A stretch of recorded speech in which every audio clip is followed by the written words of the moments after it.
TV चैनलों पर और सोशल मीडिया पर पूरी तरह से माहौल कांग्रेस और भाजपा या मैं सीधा कहूं कि भाजपा के पक्ष में बना हुआ है। तो ऐसे में आपकी रणनीति क्या होगी? मैं मानता हूं उनके साथ ज़्यादा है, पर मोदी जी से एक आग्रह था कि जितना वो पैसा इस प्रचार में लगा रहे हैं उतना पैसा अगर गरीबों और बेरोजगार लोगों के पास लगाया जाता तो आज कोई देश कहां से कहां होता। हमारी कोई ऐसी रणनीति नहीं रहेगी कि लोगों को झूठ बोल के या 15 लाख किसी के खाते में आ जाएंगे ऐसा बोल के हम लोगों को बेवकूफ़ नहीं बना सकते। हमारी रणनीति साफ रहेगी, जो हमने मुद्दे रखे हैं उस पर हम जनता का कार्य करेंगे और हम उसी पे अटल रहेंगे। दोस्तों, आज का वक्त युवाओं का है और भारत युवाओं का एक देश है। युवाओं से भरे इस देश के अंदर ना सिंगर्स की कमी है, ना डांसर्स की, ना डॉक्टर्स की कमी है और ना ही इंजीनियर्स की। लेकिन एक पेशा आज भी ऐसा है जो युवाओं से बहुत दूर खड़ा हुआ है। हम जानते हैं कि इस देश में आज का युवा अपने करियर पर फोकस करना चाहता है, वो राजनीति को अपने से दूर रखना चाहता है। यही एक पेशा ऐसा है जिससे वो दूर भागता है। आज युवा फेसबुक पर अपने फेवरेट पॉलिटिशियन की फोटोज जरूर शेयर करता है, लेकिन वो सक्रिय राजनीति में आना पसंद नहीं करता। लेकिन आज हम ऐसे एक युवा से मिलने आए हैं जो सक्रिय राजनीति के अंदर है और शिमला संसदीय क्षेत्र से सांसद के रूप में अपना पर्चा भरने जा रहे हैं। मनोज रघुवंशी जी, हम आपका बहुत बहुत स्वागत करते हैं। मनोज जी, अपने परिवार के बारे में हमें बताइए। आप सभी को नमस्कार। मेरे परिवार में मेरी माताजी, मेरे पिताजी और 2 बहनें जो विवाहित हैं और एक मेरा छोटा भाई जो शिक्षा के साथ साथ हमारे व्यवसाय में हमारा सहयोग देता है। हम बेसिकली कसौली से हैं और जब हमारे पिताजी यहाँ सोलन आए थे तो पहले मजदूर का काम किया करते थे और आज वो मेहनत और लगन से आज वो इस मुकाम पे पहुँचे हैं कि उन्होंने अपना एक छोटा सा व्यवसाय शुरू किया है जिसको हम सभी घर के सारे मेंबर सहयोग कर रहे हैं। आप मेंबर ऑफ पार्लियामेंट जैसे एक जिम्मेदारी वाले पद के लिए उम्मीदवार हैं। आपको क्यों लगा कि आपको ये चुनाव लड़ना चाहिए? विश्व में भारत एक ऐसा देश है जिसमें 70% से अधिक युवा है और युवाओं की बात को उठाने वाला आज दिन तक कोई युवा आगे नहीं आया, क्योंकि युवा डरते रहे, हर इस राजनीति से पीछे हटते रहे। युवाओं को जब तक युवा आगे नहीं आएगा तब तक बदलाव कैसे होगा। तो हमने इसलिए सोचा मेंबर ऑफ पार्लियामेंट लड़ने के लिए, ताकि युवाओं में अधिक से अधिक जागरूकता बने और युवा अपने अधिकारों को समझे और युवा तभी अपने कार्य कर पाएगा जब एक युवा सांसद जो मेंबर ऑफ पार्लियामेंट है। मेंबर ऑफ पार्लियामेंट का अर्थ होता है कि आप एक बात जो है वो आप संसद तक पहुंचा सके और एक युवा ही ऐसा कार्य कर सकता है जो युवाओं की आवाज़ संसद तक पहुंचा पाएगा। और मैं खुद एक युवा हूं और युवा होने के नाते युवाओं से जुड़ी समस्याओं को मुझसे भली भांति कोई नहीं जान सकता। 2014 में भाजपा देश की नंबर 1 पार्टी बनकर उभरी है। आप भाजपा के युवा मोर्चा के पदाधिकारी भी रहे सोलन के। इसके बावजूद आज आप राष्ट्रवादी पार्टी से चुनाव लड़ रहे हैं। आपको क्या जरूरत पड़ी कि आपको भाजपा छोड़नी पड़ी? मैं भारतीय जनता युवा मोर्चा का पदाधिकारी रहा। भारतीय जनता पार्टी आज सत्ता में है। उस समय कांग्रेस सत्ता में थी जब मैं अनशन पे बैठा था भारतीय जनता पार्टी और भारतीय जनता युवा मोर्चा के साथ। मैं कांग्रेस के खिलाफ अनशन पे बैठा था क्योंकि हॉस्पिटल की व्यवस्थाएं ठीक नहीं थी, हॉस्पिटल के बड़ी ही बुरी दुर्दशा थी। तो इसलिए हमें 2 दिन का अनशन रखा था जिसमें अनशन तुड़वाने के लिए अरुण धूमल जी आए थे और अरुण धूमल जी ने हमें सांत्वना दी थी कि हम जैसे ही सत्ता में आएंगे तो आपकी जो भी हॉस्पिटल से संबंधित जितनी भी परेशानियां हैं उसको जल्द से जल्द निवारा जाएगा। पर जैसे ही बीजेपी सरकार सत्ता में आती है, केंद्र में भी और प्रदेश में भी, तो हॉस्पिटल के मुद्दे को फिर नकार दिया जाता है। हॉस्पिटल की खराब दुर्दशा के कारण मुझे फिर से अपनी ही पार्टी के खिलाफ अनशन पे बैठना पड़ा और मैंने वो 8 दिन का अनशन किया।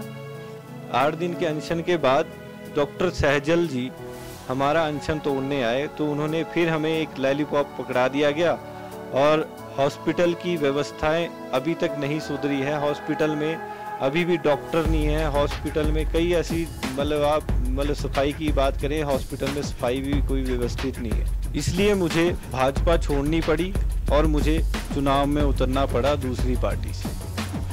तो किन किन मुद्दों को लेकर आप ये चुनाव लड़ रहे हैं?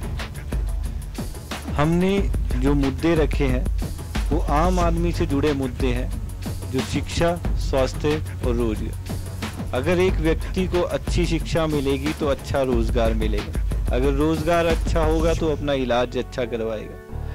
हमारे पास किसानों के लिए जो मुद्दा है, किसान अगर 100 रुपये का अगर मूल्य लगा के अपने फसल पैदा कर रहा है तो उसे कम से कम 1.5 गुना उसका मूल्य मिलना चाहिए, ना कि ये हो कि अगर आप 100 रुपये लगा रहे हैं तो आपको 50 रुपये मिल रहे हैं। हम चाहते हैं उसे कम से कम, अगर वो 100 रुपये लगा रहा है तो कम से कम उसे 150 रुपये मिले। आज के वक्त में जब लोग भाजपा और कांग्रेस के बाद अब के वक्त, क्योंकि आज के लोग जो है वो भाजपा और कांग्रेस को वोट ना दें तो फिर वो नोटा को देना पसंद करते हैं। आपको क्यों ऐसा लगता है कि वो वोट आपको देंगे? देखिए, अभी भी हमारे समाज में कई ऐसे लोग हैं जिन्हें लगता है नोटा पे वोट डालने से हमारे जो प्रत्याशी है वो रद्द हो जाए, मगर ऐसा नहीं है। वो प्रत्याशी एक ना एक प्रत्याशी उसमें से जीतता ही जीतता। मेरी जनता से अपील है, अगर आपको बीजेपी और कांग्रेस में से कोई भी प्रत्याशी पसंद नहीं आ रहा तो आप तीसरे विकल्प को वोट दे सकते हैं। और जहां तक मेरी बात है कि लोग मुझे क्यों वोट करें, बीजेपी और कांग्रेस से सभी लोग अब त्रस्त आ चुके हैं और वो तीसरे विकल्प की तलाश में है। और तीसरे विकल्प में मैं एक युवा भी हूँ और नया चेहरा भी हूँ, और मुझे पूरा यकीन है कि सभी लोग मुझे ही वोट करेंगे। और क्योंकि मैं लोगों की सभी समस्याओं से वाकिफ हूँ, इसलिए मुझे ही लोग वोट करेंगे। जैसा कि आप भी जानते हैं कि टीवी चैनलों पर और सोशल मीडिया पर पूरी तरह से माहौल कांग्रेस और भाजपा, या मैं सीधा कहूं कि भाजपा के पक्ष में बना हुआ है। तो ऐसे में आपकी रणनीति क्या होगी? रणनीति की बात करी, रणनीति में आपने कहा कि बीजेपी को मीडिया में ज़्यादा दिखाया जा रहा है और बीजेपी के जीतने के आसार। मैं मानता हूँ उनके आसार ज़्यादा है, पर मोदी जी से एक आग्रह था कि जितना वो पैसा इस प्रचार में लगा रहे हैं उतना पैसा अगर गरीबों और बेरोजगार लोगों के पास लगाया जाता तो आज कोई देश कहाँ से कहाँ होता। हमारी कोई ऐसी रणनीति नहीं रहेगी कि लोगों को झूठ बोल के या 15 लाख किसी के खाते में आ जाएंगे ऐसा बोल के हम लोगों को बेवकूफ़ नहीं बना सकते। हमारी रणनीति साफ रहेगी, जो हमने मुद्दे रखे हैं उस पर हम जनता का कार्य करेंगे और हम उसी पे अटल रहेंगे। आप सभी को याद होगा, बीजेपी अक्सर बात करती है आपातकाल की। आपातकाल में सभी चैनलों को प्रतिबंध कर दिया गया था और अभी भी हालात वही है, पर इस समय या तो मीडिया बिक चुकी है या फिर वो डर में कार्य कर रही है। कांग्रेस और बीजेपी की सच्चाई हम लोगों के बीच में लेके जा रहे हैं और ये कांग्रेस और बीजेपी की हार और मेरी जीत का कारण बनेगी। मनोज जी, अगर ये परिस्थिति पैदा हुई कि आपको किसी पार्टी को अपना समर्थन देना पड़े तो आप किस पार्टी को अपना समर्थन देंगे?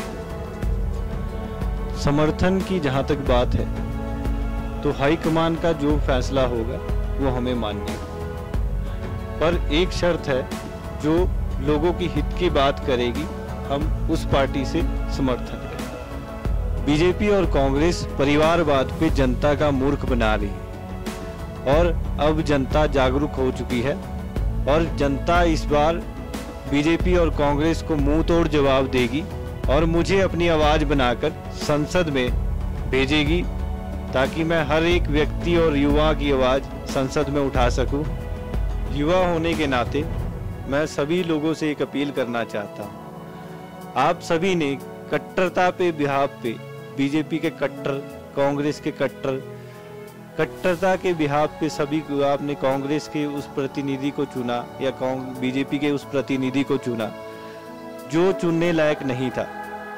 पर मैं एक चीज़ कहना चाहता हूं, हम बीजेपी और कांग्रेस के कट्टर तो हो चुके हैं, पर कौन ऐसा व्यक्ति है जो देश का कट्टर है? तो मैं चाहता हूं देश की कट्टरता लाई जाए और एक ऐसे उम्मीदवार को चुना जाए जो देश के हित में कार्य करे। जय हिंद, नमस्कार। दोस्तों, हम धन्यवाद करते हैं मनोज रघुवंशी जी का, जो शिमला संसदीय क्षेत्र से सांसद पद के उम्मीदवार हैं। हम उम्मीद करते हैं अगर ये जीते तो संसद में जाकर आम लोगों की आवाज को बुलंद करेंगे। इसी के साथ धन्यवाद। दोस्तों, इसी तरह हमसे जुड़े रहिए और हम आप तक बिग स्टोरीज पहुंचाते रहेंगे। आप अगर हमें फेसबुक पर देख रहे हैं तो हमारे पेज को लाइक कर लीजिए और अगर यूट्यूब पर देख रहे हैं तो हमारे चैनल को सब्सक्राइब कर लीजिए। धन्यवाद।